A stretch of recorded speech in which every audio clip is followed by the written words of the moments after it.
Quand cela commencera d'arriver, redressez-vous et levez la tête parce que votre rédemption approche. Buon sabato a tutti. Je vous vois sourire, ça veut dire que vous avez passé une belle semaine. Pas tous, hein? D'accord. Mais ne vous inquiétez pas, il y en a encore une autre. Donc, on peut toujours reprendre un peu nos désirs. Toutes les fois que je viens ici à Genève, j'ai une émotion particulière. Je ne sais pas pourquoi.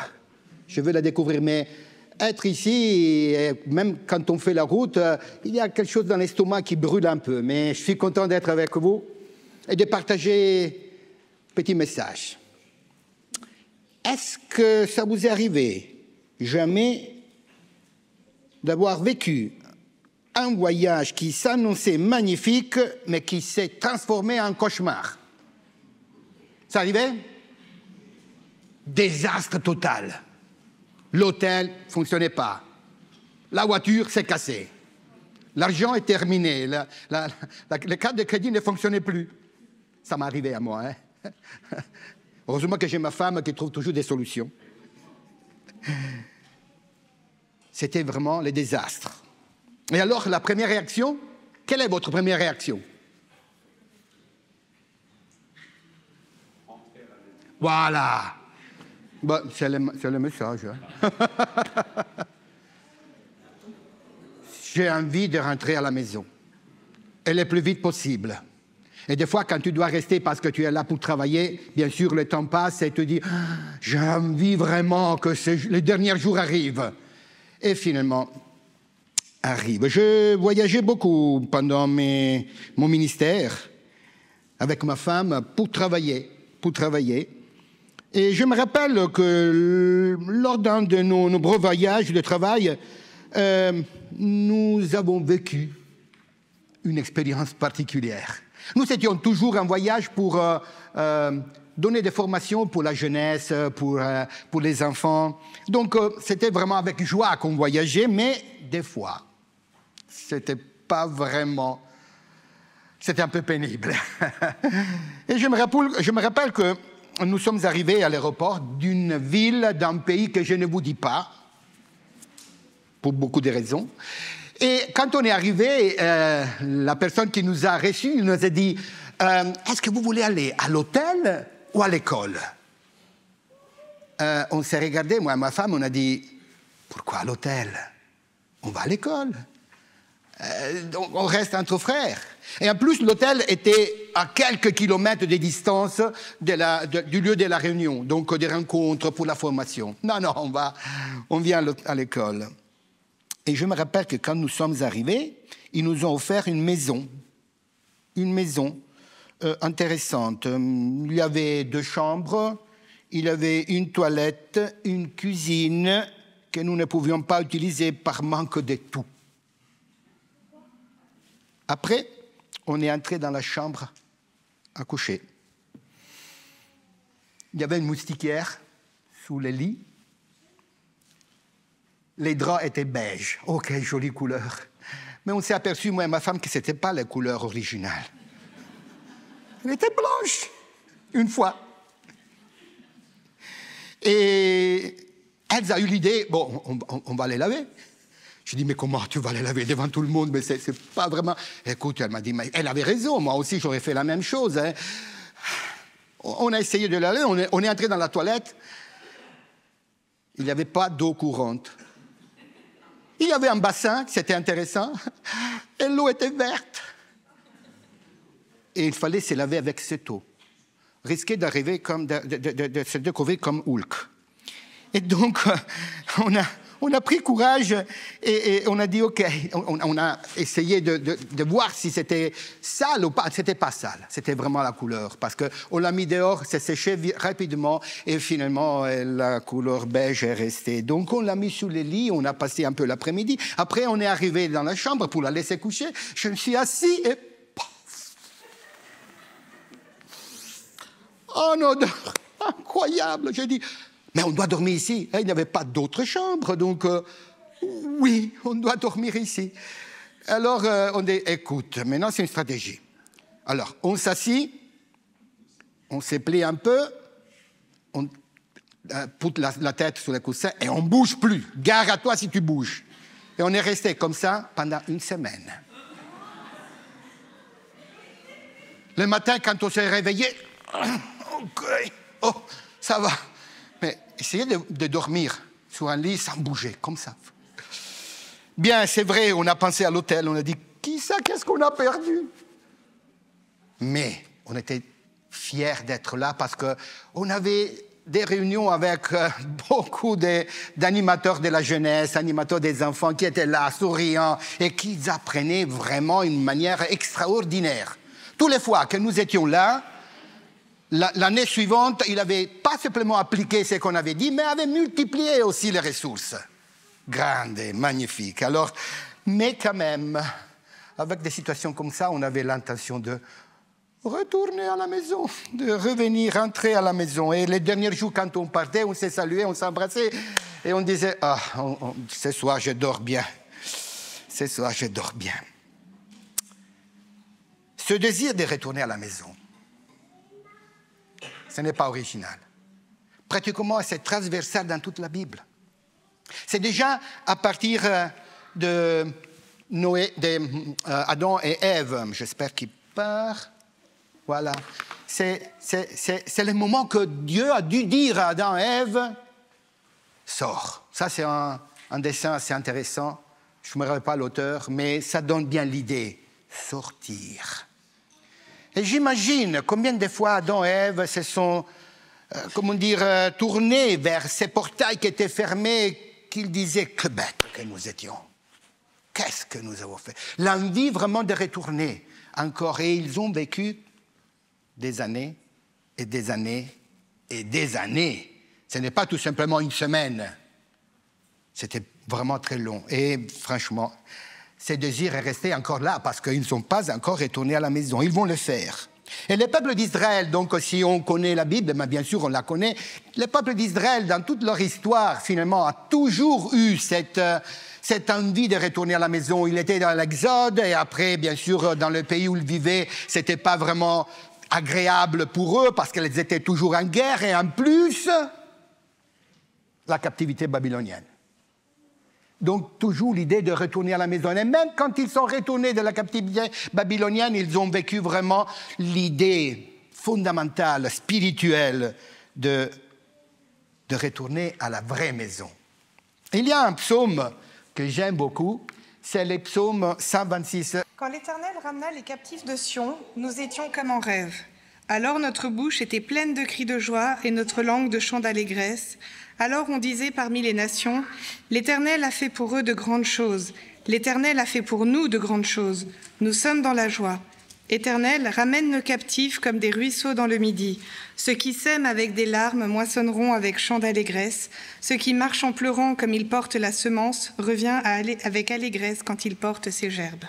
C'est intéressant parce que ces psaumes, finalement, c'était un psaume qui était chanté pas mal de fois dans les assemblées où pratiquement les Israélites avaient l'intention, les désirs de donner grâce à Dieu parce que Dieu les amenait à la maison. Mais bien sûr, c'était une maison matérielle, locale, mais il pensait aussi à la vraie maison. À la vraie maison. Et Isaïe, finalement, l'a bien développé pas mal de fois quand il parlait, bien sûr, de l'ère messianique, cette ère si importante, quand le Messie va retourner et il va prendre tout le monde à la maison. Alors, Isaïe a ouvert un peu les rideaux, non, de ce futur, de cette maison, et il dit comme ça. Le loup vivra avec l'agneau, la panthère paîtra aux côtés du chevreau. Le veau et le lionceau et le bœuf à l'engrais seront ensemble, et un petit enfant les mènera au pré. Les vaches et les ours brouteront côte à côte, et leurs petits auront un même gîte. Le lion et le bœuf se nourriront de paille. Le nourrisson s'ébattra sans danger près du nid du cobra, et le tout jeune enfant pourra mettre la main dans l'antre du serpent. On ne commettra plus ni mal ni destruction sur toute l'étendue de ma montagne sainte, car la terre sera remplie de la connaissance de l'Éternel, comme les eaux recouvrent le fond des mers. C'était un texte qui était prononcé souvent par les rabbins, déjà après la captivité, dans les synagogues, pour rappeler aux Juifs de ne jamais perdre la confiance, l'espoir dans le retour ou bien dans la venue du Messie. Dans la venue de ce Messie qui va ouvrir, bien sûr, une ère différente qui va nous permettre de retourner à la maison. Il y a une histoire dans la Bible qui est assez claire sur cette idée de retourner à la maison. Et c'est l'histoire que nous trouvons dans les livres de Néhémie. Je pense que Néhémie, ce n'est pas les livres que vous allez les lire tous les jours. Ça, c'est un livre de la Bible qui est un peu caché dans l'Ancien Testament, qui a une histoire qui est très intéressante. Et que je voudrais dire que c'est presque actuel. Bon, toute l'histoire est assez longue, je n'ai pas le temps pour la prononcer, mais disons que Néhémie vivait à l'époque du roi perse Artaxerxès. Et ce roi régnait sur l'empire perse. Alors, vous vous rappelez bien sûr que les Israélites avaient été déportés à Babylone par les rois néo-babyloniens Nebuchadnezzar. C'était dans la période 600 et quelques, avant Jésus-Christ, 605. Et dans les 539, pardonnez les dates, mais ne les retenez pas, mais dans les 539, quand finalement la Médo-Perse avait pris la leadership de cet empire, certains Juifs étaient retournés à Jérusalem. Mais très peu, très peu.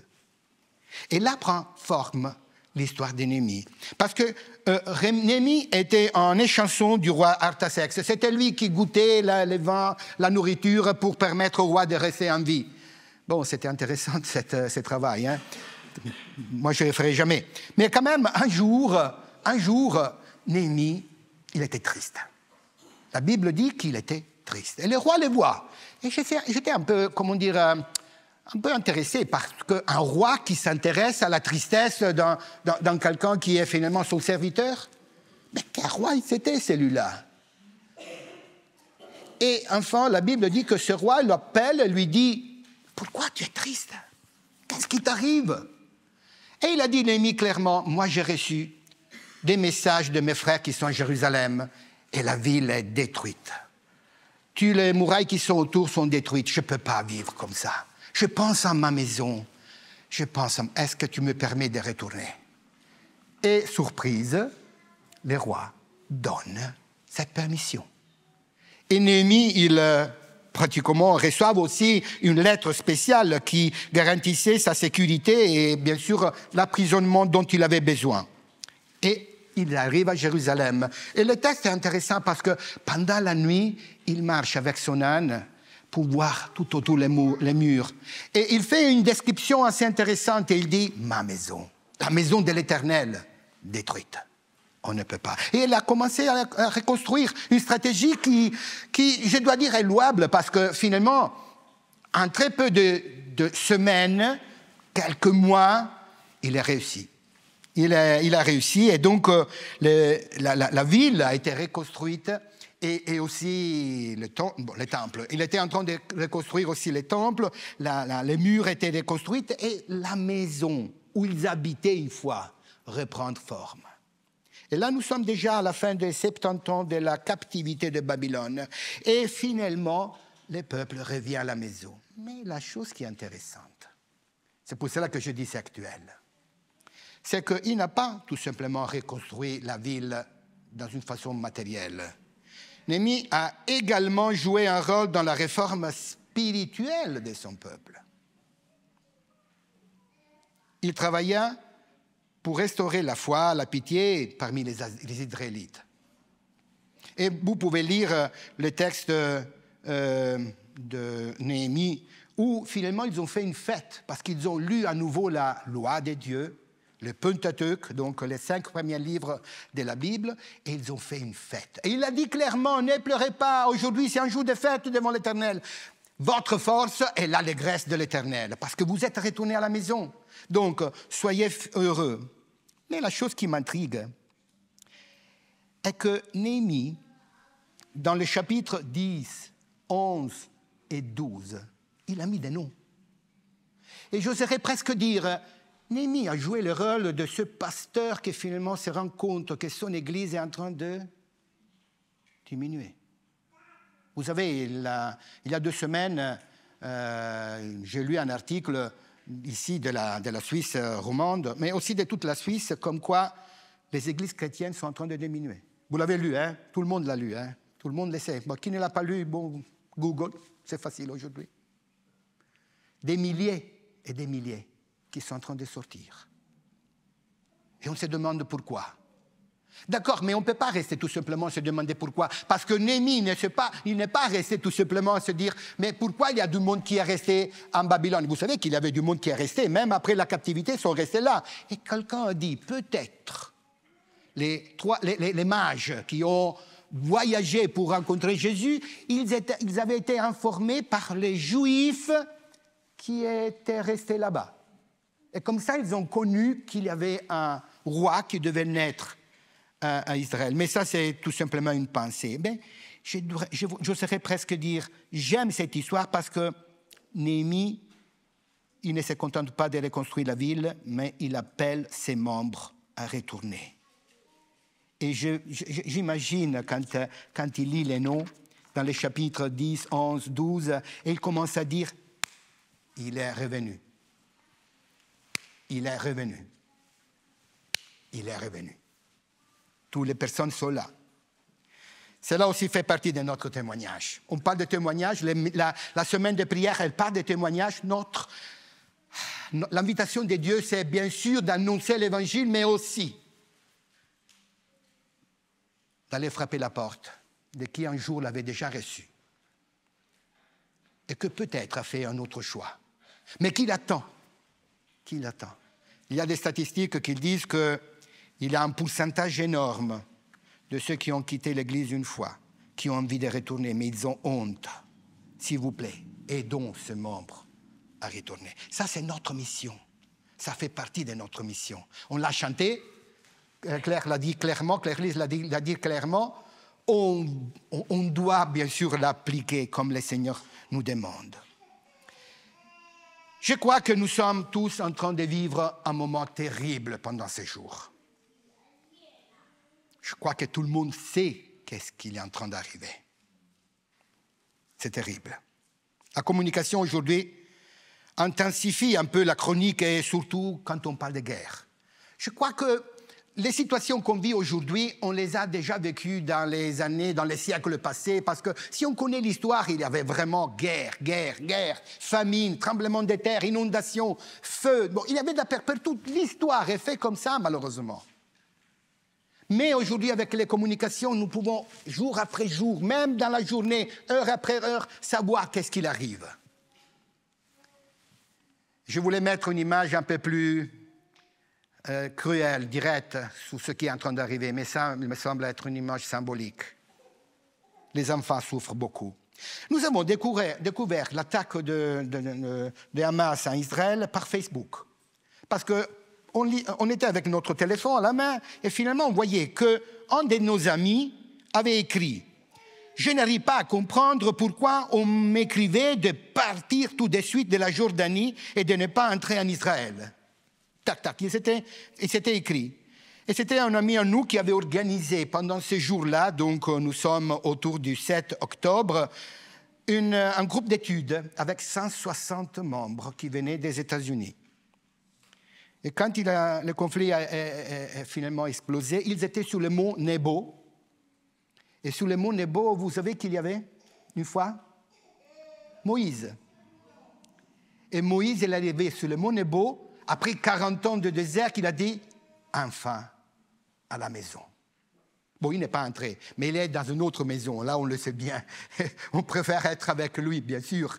Mais il a dit « enfin à la maison ». Et là, il disait, notre ami, qu'ils étaient sur le mont Nebo. Et donc, ils avaient reçu finalement ce message qui disait « partez immédiatement de là-bas, prenez les premiers avions que vous avez ». Vous avez su par les journaux qu'il y a eu pas mal de touristes qui sont partis.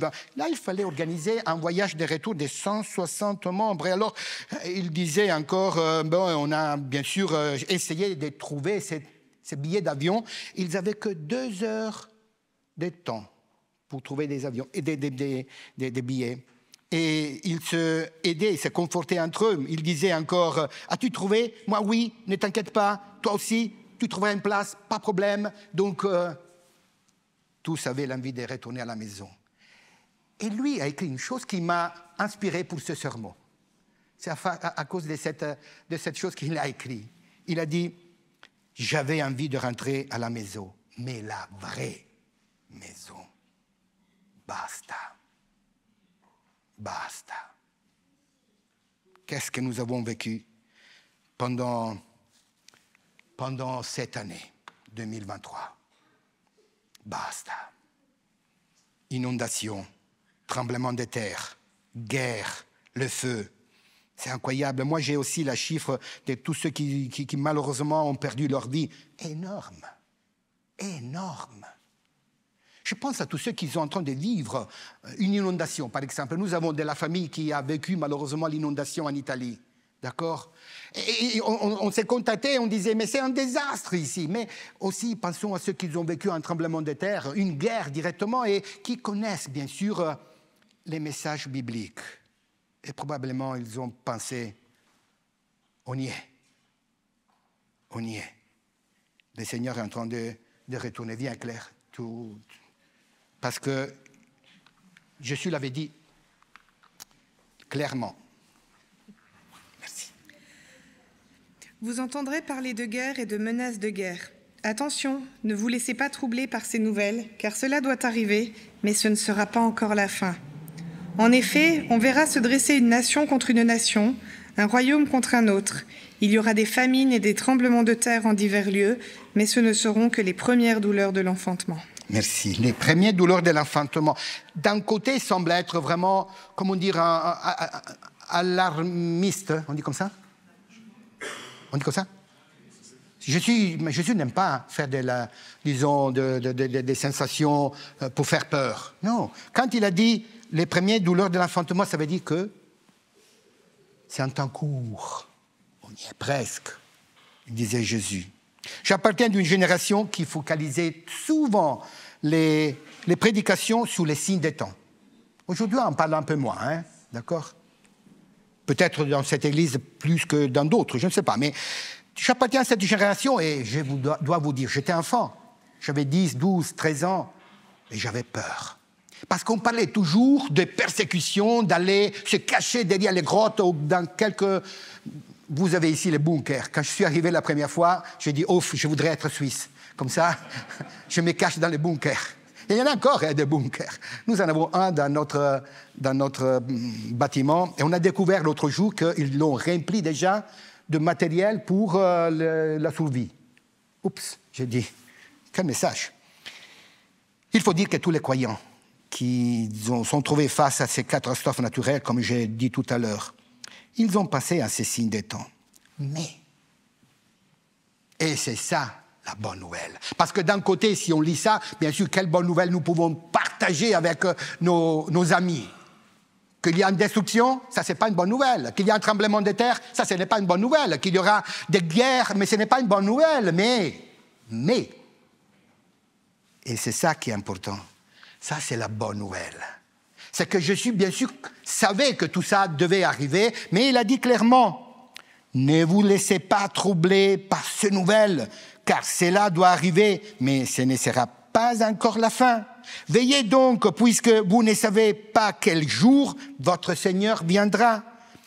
Je vous ai dit ces choses afin que vous ayez la paix en vous. Vous aurez des tribulations dans le monde. Jésus ne cache rien, hein? Il est clair. Mais prenez courage, j'ai vaincu le monde. Et voici, je suis avec vous tous les jours jusqu'à la fin du monde. C'est ça la bonne nouvelle. Si vous lisez le dernier chapitre, les chapitres 24 et 25 de Matthieu, vous trouverez à la fin de ces 2 chapitres 8 paraboles. 8. Faites les calculs. 8 paraboles. Et dans toutes ces paraboles, il y a un fil rouge. La préoccupation de Jésus. Vous savez quelle était la préoccupation de Jésus? L'indifférence. C'est quelque chose on n'arrive pas à la percevoir, mais si on se regarde autour, on voit qu'enfin, qui tremble et qui a à côté de lui la tragédie qui est arrivée. Mais sinon, le monde d'aujourd'hui, c'est comme Jésus avait dit, c'est comme au temps de Noé. Comme au temps de Noé. Rien ne se passe.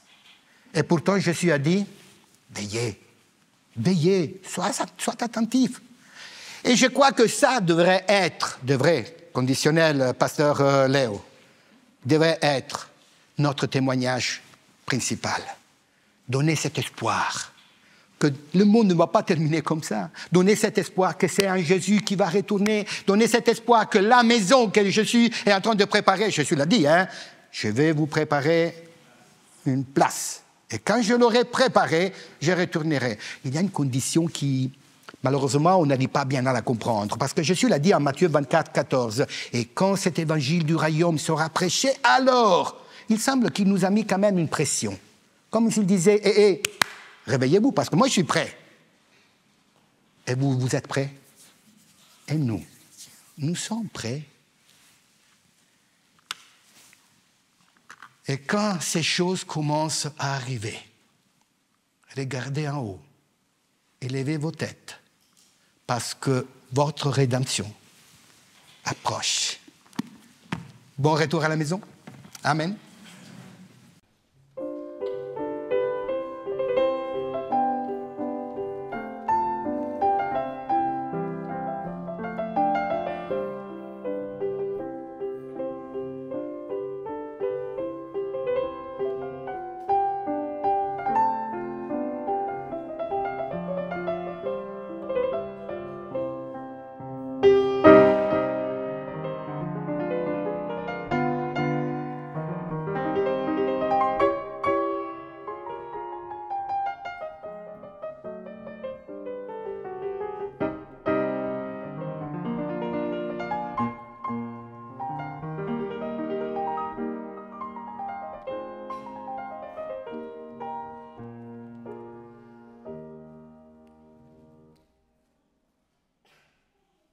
Alors maintenant, nous allons chanter le cantique 483, qui est aussi très connu. Alors, faisons-le avec enthousiasme et assurance.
Padre buono che sei nel cielo, ancora grazie, perché nella tua infinita bontà tu non ci hai nascosto che cosa succederà alla fine di questa storia, la storia del mondo.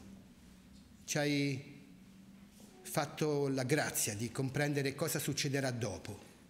Non sappiamo quando, Gesù stesso l'ha detto che il giorno non si sa, non si conosce, ma conosciamo quello che succederà dopo e ci soddisfa. È sufficiente. Grazie perché stai preparando un posto, una casa, dove noi potremo vivere l'eternità insieme a te.